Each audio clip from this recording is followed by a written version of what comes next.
Thank you for joining us on More Than That, a podcast where we dive a little bit deeper into what was preached on Sunday morning. We hope that this is enriching to your walk with Christ and that you love God and people that much more so that we can extend the glory of God to the people He has placed in our lives. So buckle up and enjoy the conversation.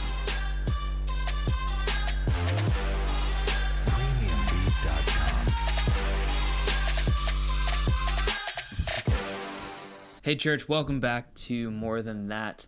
This week was chapter 6 of John. Yeah. And Raphael, there's lots of, the things that end up just part of the prep process. Yeah. Whether it's interesting little factoids about the particular the Sea of Galilee, for instance, in John 6, that, we might not know just by reading the text, but doing some extra cultural exegesis just kind of brings the passage to life a little bit more. So things like that, or maybe some cross-references that might not be immediately made aware of, like in the footnotes or things like that. Yeah. You just know from spending time in the Bible and reading through the entirety of Scripture, you're going to start to see those different things. So there's lots of things like that when it comes to sermon prep. So could you help us, take us into the mind of you for an extra 10 minutes or so to kind of take us on a journey as to what you would have given the church if you had a little bit more time? Yeah. Whether that was, taking a point a little bit further, or maybe even introducing something new, or just something in the background you're like, doesn't fit at all, but this is kind of cool and I still want to share this. So you got 10 minutes or so. Yeah. What do you got? Yeah. So this passage was very, very good. I mean, if it didn't bless anyone else, it was for me. It was for me because of just looking and seeing, first of all, just zooming out and seeing, Jesus comes to his disciples. They're tired, they're weary, and he's like, and he's like, hey, where can we get food to actually take care of these people? And when he comes to them, the disciples have to get to a point where they admit, we don't have what it takes. Mm-hmm. This is almost 20,000 people. We do not have what it takes. And I think that's really what I was driving a lot of people to even on a Sunday. Just two ideas. We don't have it. We don't have what it takes. But then also out of that story, recognizing Jesus already knows what he is going to do. Yeah, okay. And so there's just this aspect. And so my first point was Jesus often puts us in places that confront us with our insufficiency. That just says, hey, you do not have what it takes. And so, and then he often proves sufficient. And then my third point was, make sure you do not settle. When the people want to crown him as king, they want to crown him as king, but it's a king that is a lot more political. And if you're looking at that picture, it's almost like they recognize that there's somewhat of a prophet in him. Mm-hmm. There's someone and they want to make him a king, but they still don't have the full picture of Jesus in mind. And so therefore they want to crown him as a political king, but he's wanting to come and be the preeminent king, who is wanting to come and basically just not only take care of physical needs, but also spiritual. And not only that, he's coming for cosmic rule. Mm-hmm. He's coming for not only just cosmic as well, he's coming to be the King of Kings. And so with that said, I could really drive those a little bit more in terms of at least just kind of getting to the end passage there. Okay. And seeing that Jesus, they want to coerce him into becoming a king politically because they don't have a full picture. it's like a whole bunch of blind people that all of us go and we touch an elephant. And if we touch an elephant, depending on what part of the elephant you touch, you will give it a description that you've experienced. You don't touch the whole elephant. You touch the ear and you're like, I think it's flat, and it just kind of moves up and down. And then you touch the trunk, and then you just like, I think an elephant is like this long. And then you touch the leg and you're like, I think it is so huge. Or you touch the stomach and you're like, I think it's as big as a globe. So it just gets to show you there, within this text, one of the things I wanted to drive forward is that we are not sufficient. Christ is sufficient. But even if Christ is sufficient, we have not fully grasped his full sufficiency. Mm-hmm. Do you get what I mean? Like, we have not fully grasped. We've only experienced him in just a small little way. And so therefore, we cannot crown him on our terms. We need to keep on crowning him on his terms. Meaning that then what that means is that we need to press on in getting to know him. We need to press on in getting to know him. And so the passage that the two passages that I really wanted to jump into a little bit more. The first one is going to be Philippians. When you get to Philippians chapter 3, you see Paul. He looks and then he gives a picture of people that have taken Christ and crowned him as king, but they've drawn another way in which, for example, in Philippians chapter 3, he talks about like true and false righteousness, where it's like, yeah, I believe Christ came and died for us and he set us free, but yet we still want to maybe include works in there, and we still want to include all these other things. And so Paul then comes in there and he says that, like, man, if I could brag about anything, like I could brag more than all of these accomplished teachers that want to add to Christ, because they don't see his sufficiency in saving. So they want to go and they want to put another to-do list on there. So Paul is going to come and he's going to say, man, I was circumcised on the 8th day, a tribe of Benjamin, Hebrew of Hebrews. I lived according to the law as a Pharisee. In my zeal, I persecuted the church according to the righteousness stipulated by the law. And he says that, but these assets I have come to regard as liabilities because of Christ. And he says they're not ultimate. More than that, right? Like this is where we got this phrase. Kind of where we got the name of the podcast. More than that, I now regard all things as liabilities compared to the far greater value of knowing Jesus Christ. Right, and knowing Jesus Christ, my Lord, for whom I have suffered the loss of all things. I want you to listen to what Paul does say here. He says, I regard everything else as just, he's like, it's nothing compared to knowing Christ. And so he says this. It says this, that I may gain Christ and be found in him, not because I have my own righteousness derived from the law, but because I have righteousness that comes from by the way of Christ's faithfulness, the righteousness that comes from God, and that is in fact based on Christ's faithfulness.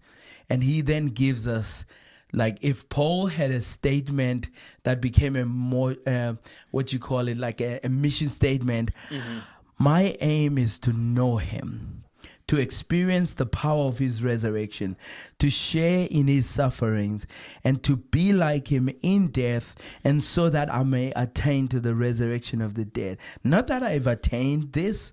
I have not already been perfected, but I strive to lay a hold of that which Christ Jesus also laid a hold of me. Like, and so he just basically says that, like, Christ has even a bigger, he is, and he uses kind of like accounting terms there. Like he's like, and he takes Christ and he takes all his works and and then he puts Christ on this side and he's like, all this is like dung compared to knowing Christ. Yeah. Like, and then he says, and that's the Greek word eskubalon, which means refuse, which means go look at a septic tank and then you'll see exactly what he's talking about. He's like, any accomplishments. Yeah. Why? Because Christ is sufficient. Yeah. It gives it this like unusable, like it's not, there's no further use to whatever this is. It is whatever that is. And so there's a way in which, when I was talking about Christ drives us to insufficiency, like we have to recognize, like Philip and Andrew. Philip says, it's going to take like 8 months worth of wages to feed these people. Mm-hmm. But guess what? Jesus already knows what he's going to do. And then Andrew says, we've got like 5 loaves and 2 fishes. What good are these? But guess what? Jesus already knows what he's going to do. And Jesus takes them, and there Jesus demonstrates his sufficiency there. So that when now coupled with Paul, when we say we want to know Christ, we want to know him and let him keep on showing and proving his sufficiency in all things. So that then it becomes like, in comparison to anything, everything else becomes inconsequential, like what he says. Like he says, it becomes like dung. It becomes like dung, but Christ is then, he's sufficient. And not only that, we now bring it down to like the fact that he is sufficient for life and godliness. He is sufficient, he is sufficient for everything that encompasses daily living. But he's also sufficient even for our eternal needs. But we can be so blinded wanting reprieve or maybe comfort in this life that we end up actually limiting who he is, and we don't realize how sufficient then he is. So they want to crown him, but they want to crown him because he multiplies bread, but they don't realize that like they are also in danger of eternal wrath. They're in danger of dying in their own sins. They're in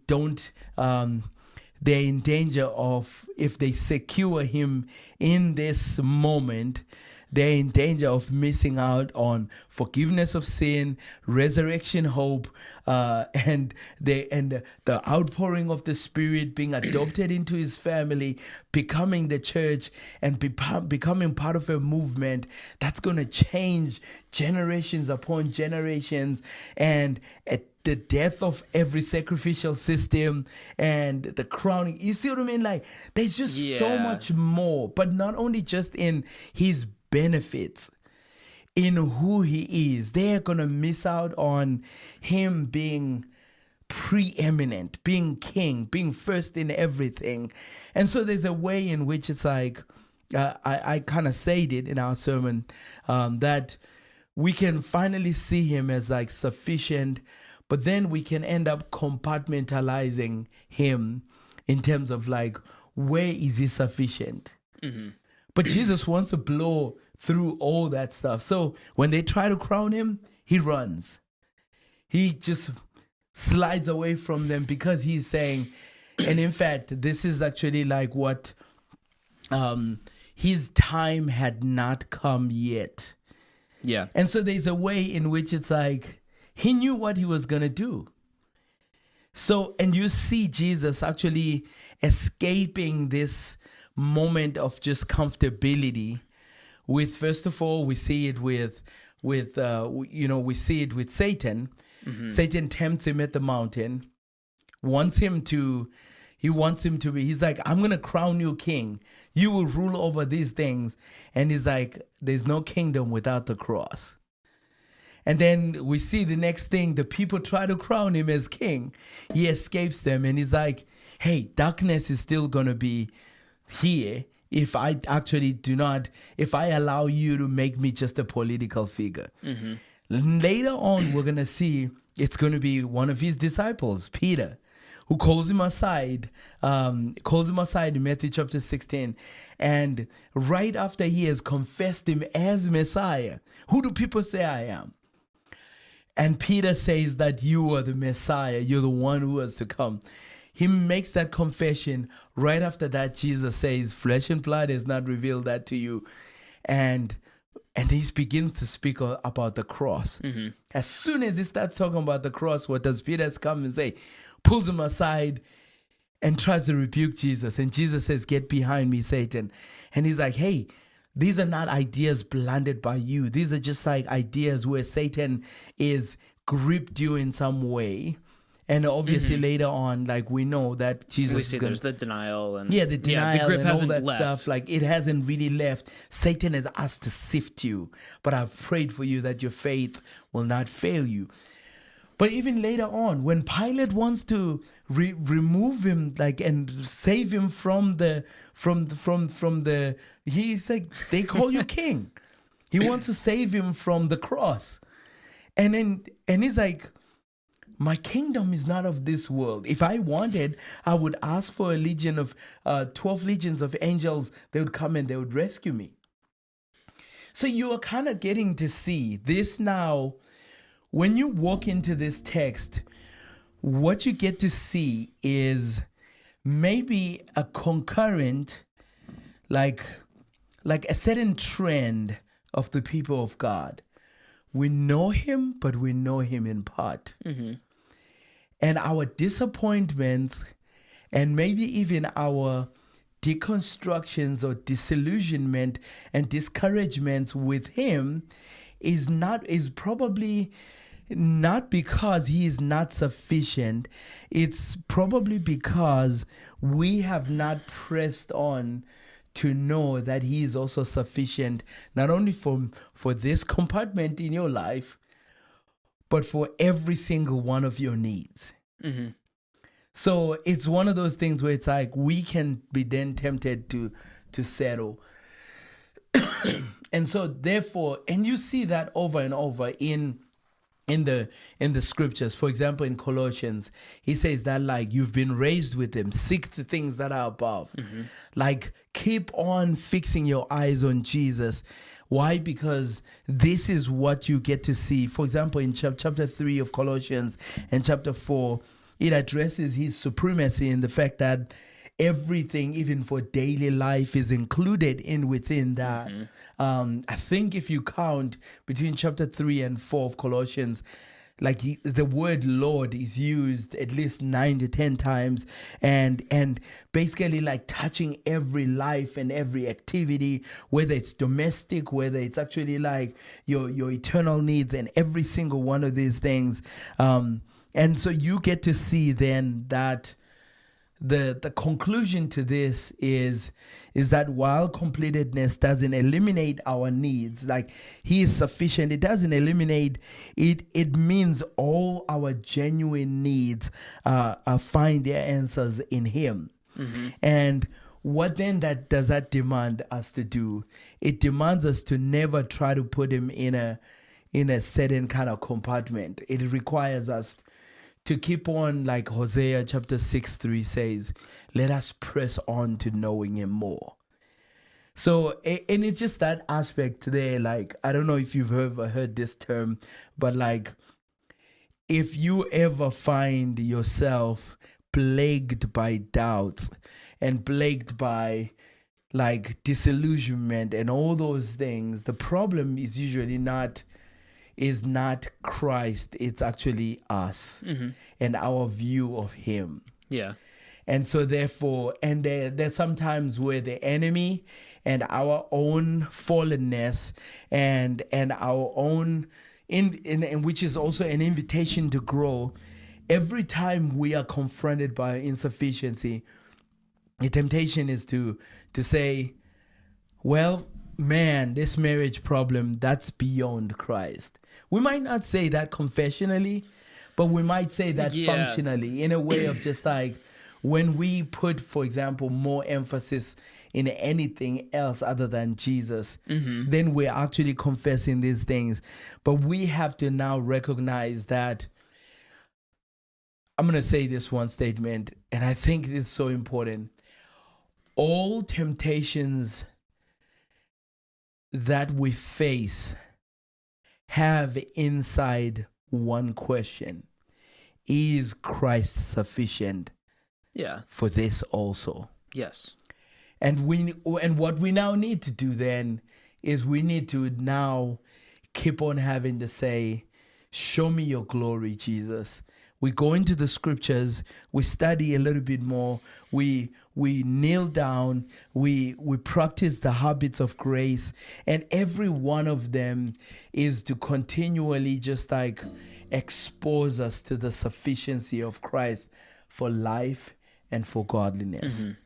And that's really just like what I want. I would have just wanted to push that a little bit more in just saying that, like, and where is it in your life where the sufficiency is, where you are confronted by your insufficiency, where at least like maybe you've also, on the other side, you've also settled and you've put Jesus in a clean little neat box, like, and all of a sudden he can't solve everything that's outside of that box. Where have you limited him?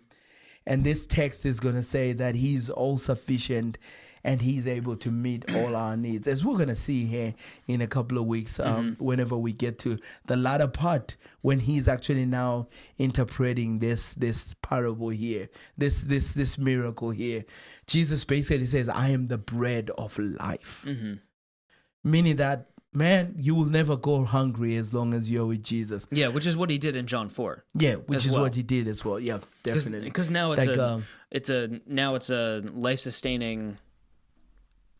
It's now 2 life-sustaining sources. Yeah. Because I mean, without water, you can eat bread all you want. But if you don't have water, that bread is gonna quickly soak up all of the moisture in your body. My Lord. Yeah. That's good. Even though it might taste good while it's happening, it's still going to suck up all the stuff that you need.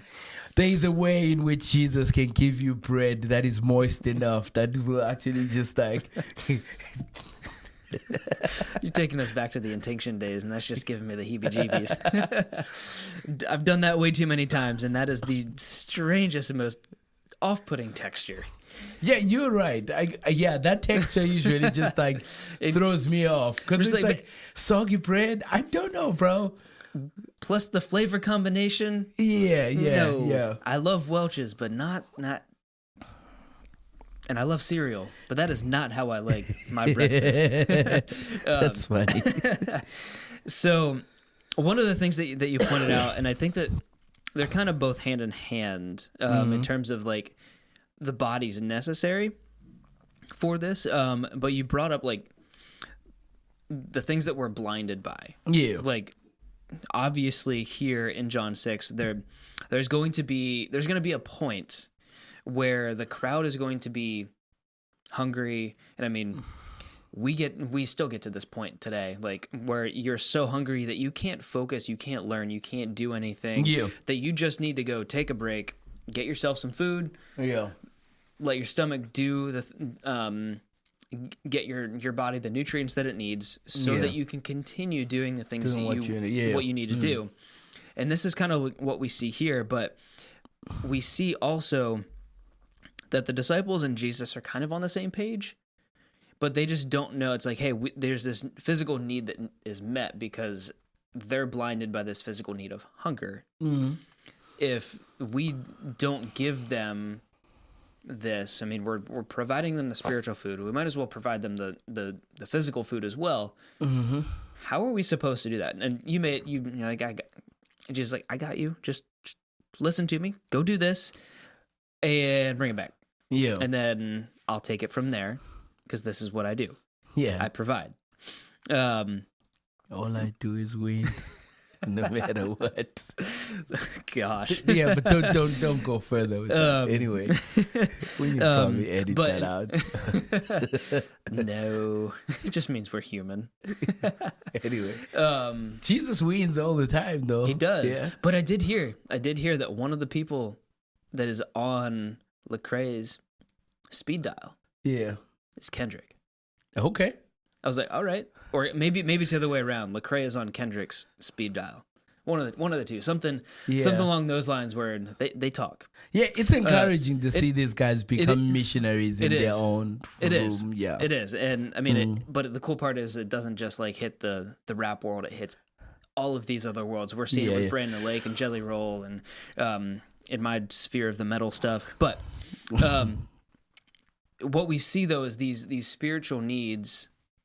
Yes, they kind of sit over top of the physical needs, but sometimes in order to get to the spiritual, we need the physical needs met, because now it's like, okay, now I'm open, I'm ready for this. I have my physical needs met, because those are immediate, like they're immediately felt. Yeah. And in order to get to the more eternal stuff, we need the immediate felt, so that we can kind of clearly, or at least somewhat clearly, see the eternal nature of certain things. And that's a very good point to pick out from there.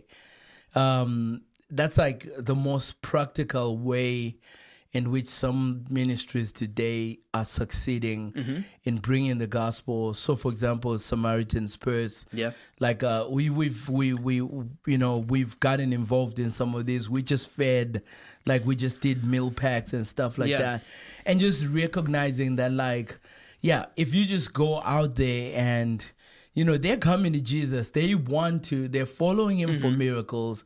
But there's also an aspect in which Jesus is teaching them stuff. Yeah. And as he's teaching them, but Jesus recognizes that, like, it's like what you call it, like the deeds and like the gospel always sometimes is like accompanied by let's address your immediate need. Yeah. But like, I hope because of your immediate need, you also can be able to hear of your eternal need. Yeah. So that's actually like the word. It's called word and deed. Like where you give the word, but also you make sure that, like, at least you're addressing the felt needs, the very things. And so I think Jesus here as well just shows us that this is probably one of the ways you advance mission. Yeah. The problem is that they end up just settling for that. Like they're like, we want more bread, let's make him king. Or as well, they're looking and they're seeing the Davidic king is here, but they're not seeing too much more beyond that, which is understandable. I mean, that's what they were taught. Yeah, that's what they.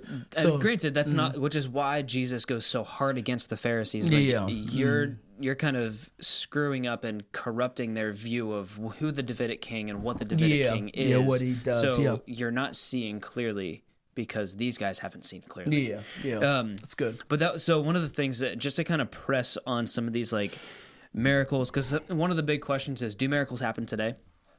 I'm open to it.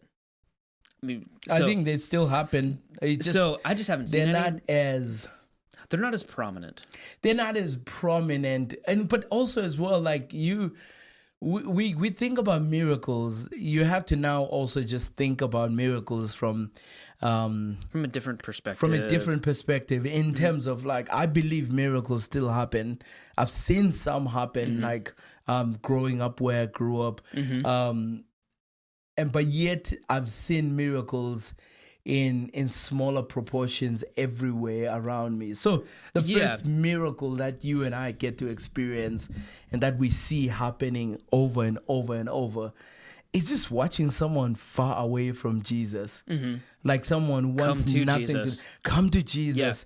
Yeah. And there's just that aspect of, or even just on a Sunday morning, like I see it as a miracle when you see people that literally are like passing mounds and mounds of snow to go and come and worship the living God. Like, that's just a miracle on its own. Yeah. Because, like, I mean, where is the rest of the city? That's what actually, like, what you call it, like, I think it was in our series, Why Do We Do That? Like, where at the end of the day, it was in our series, Why Do We Do That? But I took it from James K. Smith's book, Desiring the Kingdom. Okay. Where he basically says that, like, it is a miracle to think about how many houses do you drive past on a Sunday morning, like, as you are going to church? And how many churches do you pass? There are some who are called out from darkness into light, and they wake up, they dress up, they have to totally, like, get all their kids, and they have to go to a place and gather and worship. But how many houses did you pass? And what is happening in those houses? Some people are still sleeping at that time. They're sleeping in. They're doing all those things. And, like, not only that, like, think about how distracted you are when you're sitting and you're thinking about all the grocery list and all those things that you still need to do and all that. But you start thinking about the miracle on its own is the fact that you woke up and because you were called out at salvation, you're going to this place and you're passing people who are still dead in their sins. And you're coming and then you're giving your life to Jesus, and you're giving even some of your treasures, your time, your talents, and it's like, for what purpose? If it was all for us just to feel good and all that stuff, it wears out. That's why every philanthropic movement that is not sustained by the spirit inside within it, they phase out. Like, it's just, if you serve someone out of just purely altruistic, like, reasons, which is actually like, man, I'm just doing this because, oh, poor them, we just need to do something for them. That's why, like, we always have hashtags this week, and next week they're gone. Yeah. But we have at least a hashtag that is spanned centuries, because it's powered by what? If there was a sign that says it's like powered by the Holy Spirit, and we sang that song on Sunday that says, and the Church of Christ was born, and the Spirit lit the flame, and now this gospel goes everywhere. Like, and then just think about that. Like, with that for me is, it's the miracle that just, like, for me, keeps blowing my mind every single week. And then all the other things in terms of provision, in terms of healing, in terms of, I've seen all that stuff happen, and it still happens. I think the people of God shouldn't put Jesus in a box. Like, well, I think part of that is because, and so I was listening to Craig Keener, and he's wrote volumes on miracles. Like, the dude's got, like, what is it, like 800 or so plus pages on just miracles in general in 2 volumes? Yeah, he has a 2-volume set called Miracles. And that was very, very refreshing to read. And he just chronicles all of these, like, ancient to modern miracles. But his wife is also from Africa. Okay, yeah, she is. And every now and then I see him wearing, like, all these African clothes. Yeah, it's kind of funny. Like, this, like, really, like, you know, skinny white guy wearing these African things. Like, okay. Where are we at here? You. And then I didn't realize, I thought he just had friends and he was in Africa. And then I just thought it was, like, ministry friends and stuff like that. Come to find out, his wife is from Africa. I forget exactly which country. But she was like, or what he was saying was, like, they depend on Jesus for medical miracles. Where we in the West, in the modern West, we have the miracle of modern medicine. And when he framed modern medicine as a miracle, it got me thinking, like, okay, that's the box that the West puts in. If it doesn't fit this modern medicine miracle, then it's outside the boundaries of what Jesus can do. But then when you flip to she's from the Congo, one of the Congos. But when you flip to third world Africa, underdeveloped Africa. Yeah, let's just say the majority world. That's I mean, there's a reason why it's called first world, because not everyone's there. It's just like the 1% type of thing. There's like a very specific percentage of the world is, developed, industrialized. But either way, what you see in the majority of the world is their dependence on Christ for medical miracles. It rather than shrink our understanding of Jesus, it should expand it to this kind of what we see in John 6, where we see Jesus meeting physical needs in a real-time sense through various people, like he did with the 12, and sending them out into the 20,000 people or so, into the masses to perform this miracle. Jesus is only supplying the power. It's everyone else. It's the disciples, the 12, that are actually quote unquote performing it. If they're acting it out. Yeah, they're passing. They're conduits. They're just like, because I could just imagine this thing like. Can you imagine what's going through their head? And just like, I just pulled that one out. Yeah, like what's going on?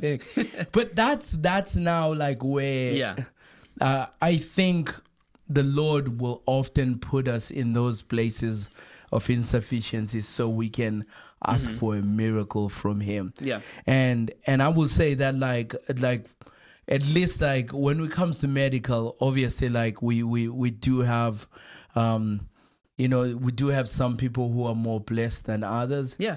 But when it comes to marriage problems, when it comes to some of the what you call it, like diseases that are terminal, where someone ends up living longer than they did, and obviously some people pass away. Like there's still just that aspect where it's like, it's going to take the miracle of Jesus to kind of bring you back from this. Yes. And so, and especially like when you're faced with children with hard hearts, when you're faced with people who are spiraling down and they're struggling and they're like, and just thinking about all that stuff. Like, so I still think Jesus still does, even in the West, what he does in the global South and wherever it is. Like he still does place us in those places where we're like, I'm insufficient, I don't have enough, like, but you know what to do, please help me. And so that's now it's just gonna look different. It's gonna look different, but the invitations are still there. Yes. And I think that's actually like the beauty of this passage, like where that's now also as well. I think if I was to actually speak specifically also, there was an angle I took on Sunday as well in terms of formation wise. Okay. Where and I read it also where this is what actually like where Bruce Milne talks about the fact that like, hey, crowds are still coming to Jesus right now. They still need help from Jesus. They are hungry. They are like sheep without a shepherd. They're like they're hungry. They're thirsty, and for us, especially on our side, it can be so easy because we're now comfortable with a customizable Jesus. It can be easy for us to forget that like there's some people who still need. Like who still need maybe even us, or who still need our resources in order for the gospel to be propagated. But like, and then we can also just like think about it and be like, but I only have $20. What good is it? But not realizing that like can be able to feed, that can be able to take care of, that could be able to print out Bibles and send Bibles where we cannot go, that can be able to, so it's also just like that aspect of we can start from even just yourself when it comes to mission. This is what literally like This is what like one theologian kind of just said. Bruce Milne in his commentary, he said that with Jesus calling us to see the world fed, the hundreds of millions and sometimes billions who have never heard of the gospel, we tend to be like Philip, calculate, like Andrew, focus on our limited resources, instead of going to Jesus, who is not discouraged at all by this. He already knows what he's going to do. He is this kind of like unperturbed, to use a very big word. He is this like, he's kind of relaxed. We don't hear him rebuke them or anything. Like it says, like, who is not discouraged as we are and already knows the full power of his gospel. We are to put ourselves in his hands. If we will believe sufficiently in his gifting to trust him, with our whole selves, he will take us and he will break us as need be and offer us to the Father as in his hands the miracle is repeated, the resource multiplied, the multitude fed. The key beyond our believing in God's ability and will to use us lies in the wholehearted surrender to him. That's like just basically just where you're walking in and you're saying, Jesus, I'm ready to use me. And maybe as well, just maybe like I would say, one of the places where maybe we're a little bit more like we look at it and we're like, hey, what good is it? Or like, is something else that's addressed in this? What does Jesus say when, for example, like they are full and they're satisfied? What does Jesus say to the disciples? Collect what? Mm-hmm. Collect all the leftovers, so that nothing is wasted. I just always wonder, like, what happened to that bread? Jesus takes it, multiplies it, and then all of a sudden, what happens to that bread? Does he give it to people so that they can take it to whoever was not there? Or do they take it with them and they go and make sure that they go, maybe let's say, back to the pool and give those people who are laying down? What happened? And you're watching how actually like, what you would have considered to be little. This is now the cool part. We count 12 baskets. Out of actually what was little, that has become more. That like now it's all spread out. Everyone is laying in the grass. Like, you make me lie down. They're in like food green comas. Pastures, food comas, because it says that they were seated in the grass. Yeah. So you just kind of which is also just how they ate back then. But still. So that's how they ate. Yeah. So they're all kind of chilled, and Jesus is like, hey, bring back some of this stuff. Mm-hmm. Takes it, and then does what? So, but collects also 12 doggy bags. But like, what the other part is like, okay, what?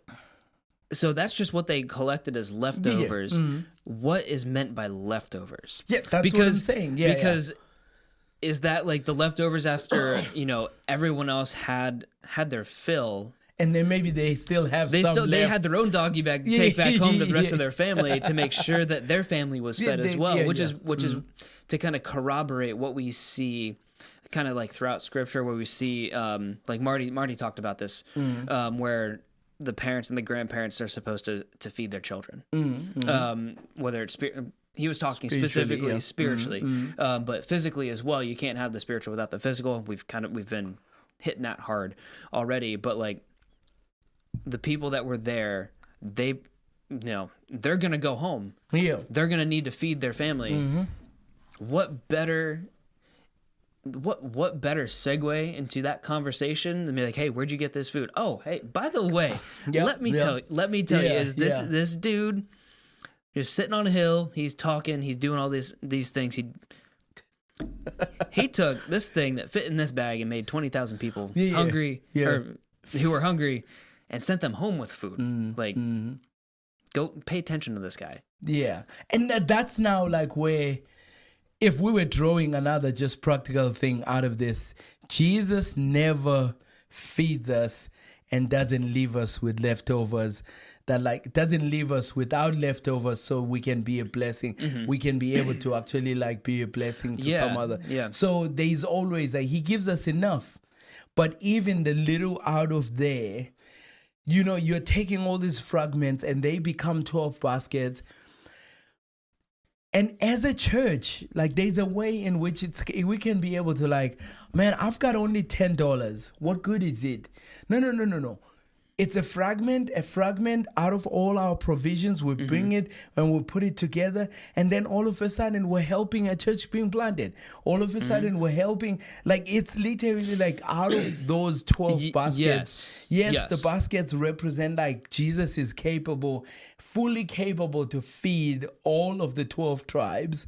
Like, yes, there's that aspect, but there's also the aspect of the fact that like, out of actually like our surplus, out of actually like what Jesus gives us enough, but out of that he also still can be able to use it for his glory. And and so there's that aspect of, if we were to probably kind of just like come up with even like something else out of this, it would literally just be watching Jesus going against a culture of waste. A culture of I want to put a qualifier on that. Individual waste. Like just with the cult, or the culture at least that we're in currently. It's just the radical individual. Where Jesus is going against that, because what we're seeing here is that, and what you were just talking about, where it's like this $10 here, this $10 here now makes 20, and then this guy's over here makes 30, and now we can feed an entire family for. Like, just by getting 3 people together, we can feed an entire family for a week or whatever. However long it is. But that's, which is another part that I wanted to kind of hit on, where it's like, this is the importance of the body. Of the body of Christ, where now it's not just up to Joe to make sure his needs are met, his family's needs are met. It's now everyone coming together because we only know in part, which is why we have different people, different giftings who can do and come together inside this thing that we call a church to make this thriving, for lack of a better term, organism.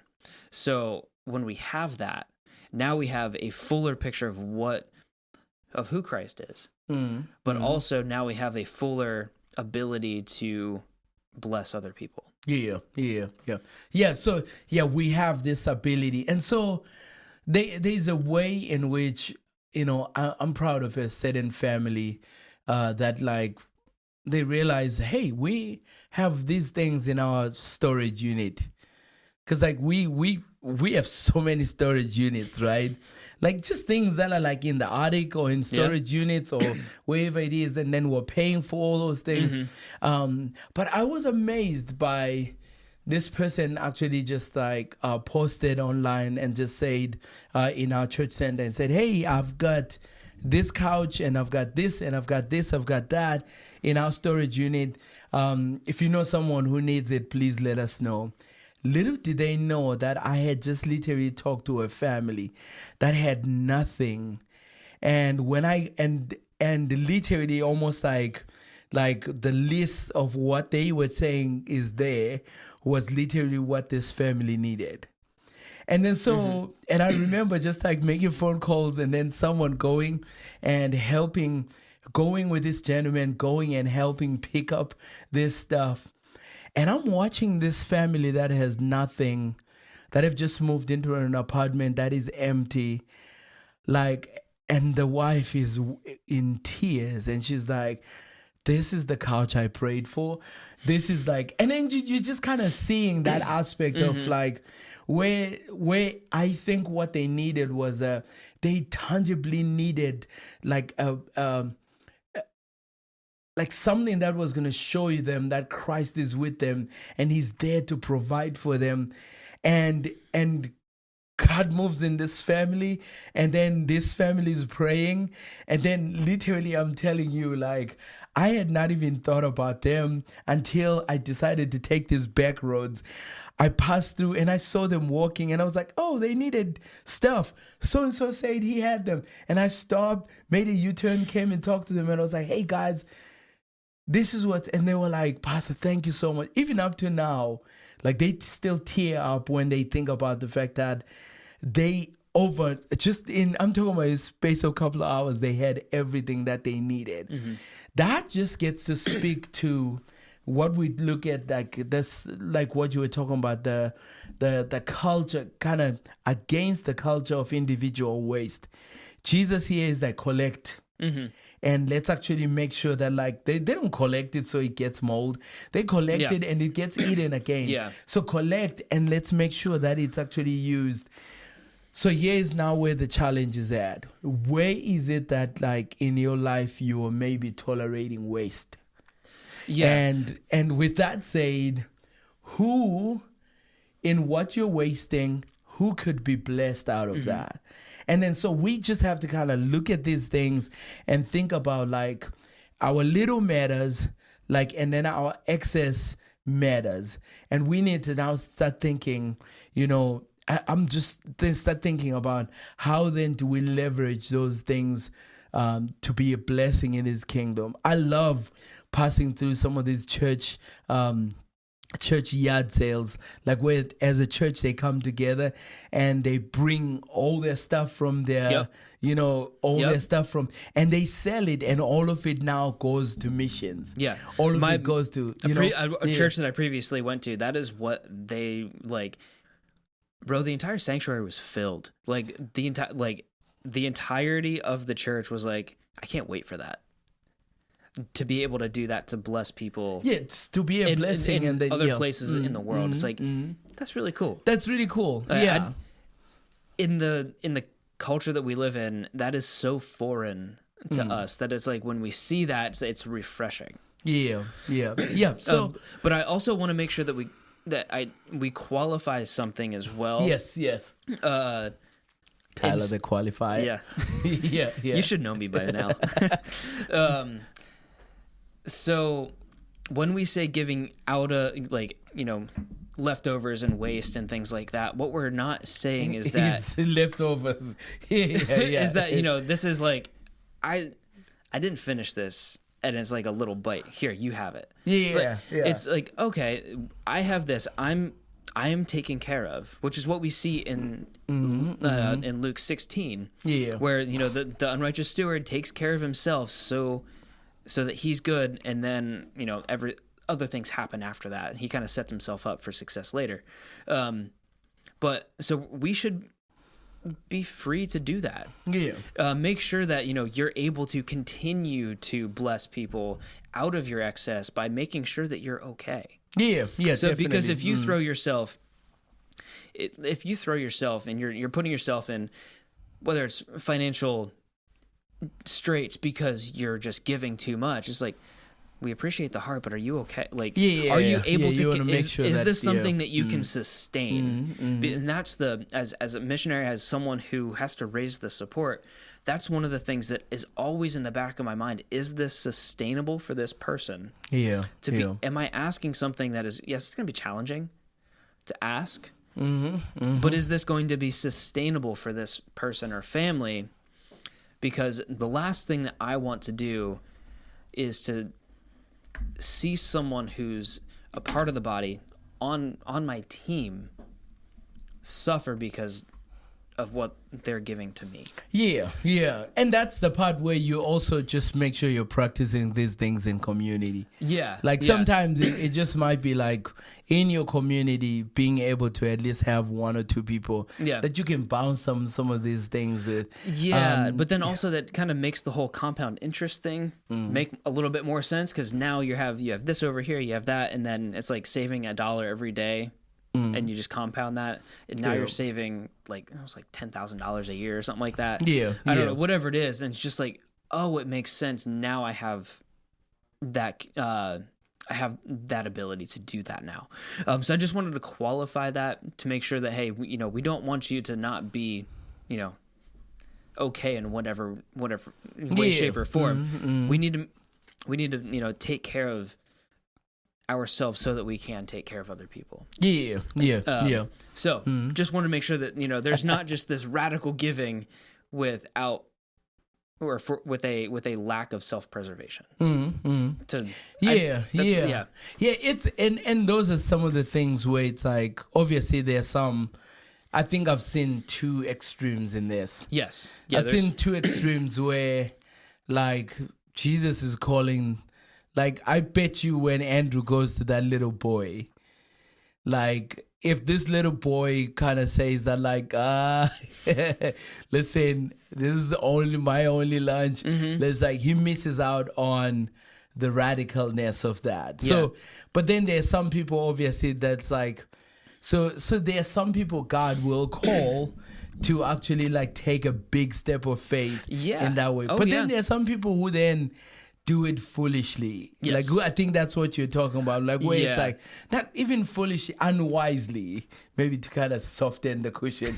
Like unwisely, which is actually like, hey, still make sure that you're actually doing it prayerfully, like, and you're making, you're leveraging, you're using the wisdom around you. There's no way you should put, so there's that aspect. There's of a tension. Like, there's sometimes when the Lord says, hey, go all in, and the boy is like, well, okay, well, I'm gonna give it to you.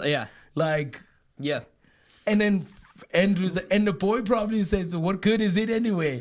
And then Andrew's like, yeah, I know, dude, but like, I'm just doing what he told me. Let's see what happens. You see what I mean? There is that aspect. Yeah, because then there's that also the lady that gave her last coin. Yeah, it's that same same situation, same situation. Where here, I'm gonna bless you, and then all of a sudden, that boy's going home with more than he came in with. Which is exactly what... I'm sure they gave him a whole basket. They're like, hey, buddy, here's a basket for you. For your troubles. So what did you do?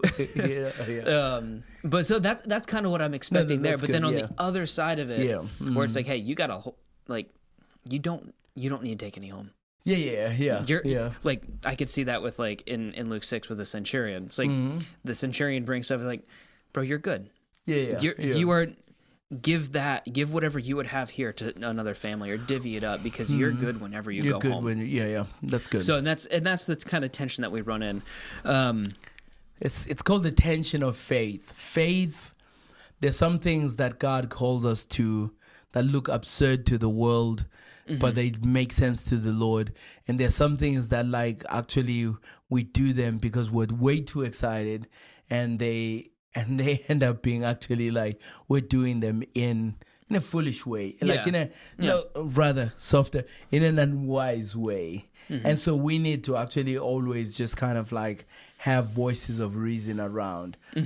I say that because that's like, I think in the treasure principle, you kind of get some of these stories in there of like where it's like you have this person who's like, man, like, I feel like the Lord is asking me to do this, and a whole bunch of people discourages them, because like, like, and some of it is out of that self-preservation. But then there's some like people who are like, hey, maybe you should have understood they have the means to do that.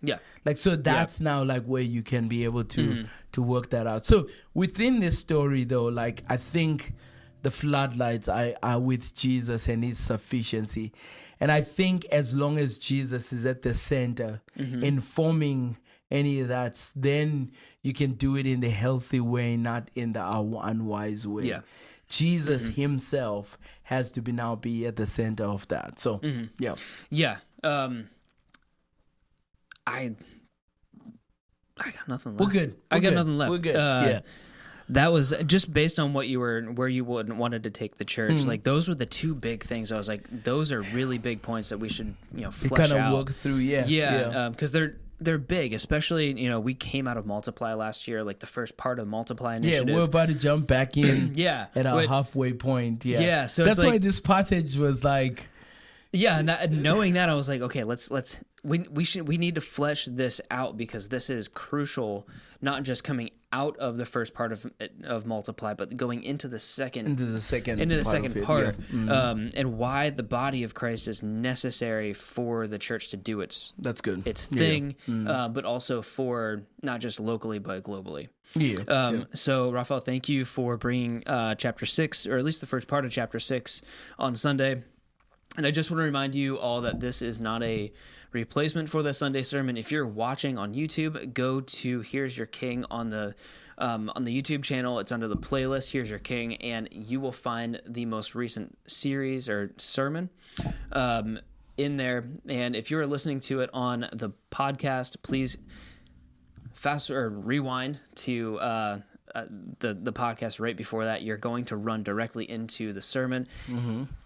It's going to make so much more sense of what we were just talking about. Yeah. And we also just want to remind you that this is a vitamin. This is not a replacement for that. Yeah. And or for being involved in a local body, because we need the body to effectively and grow healthily. Yeah. So, Raphael, thank you so much for the conversation. Thank you for the hard work that you did to prepare the sermon. And with that, we'll see you all next week. See you next week. God bless. God bless.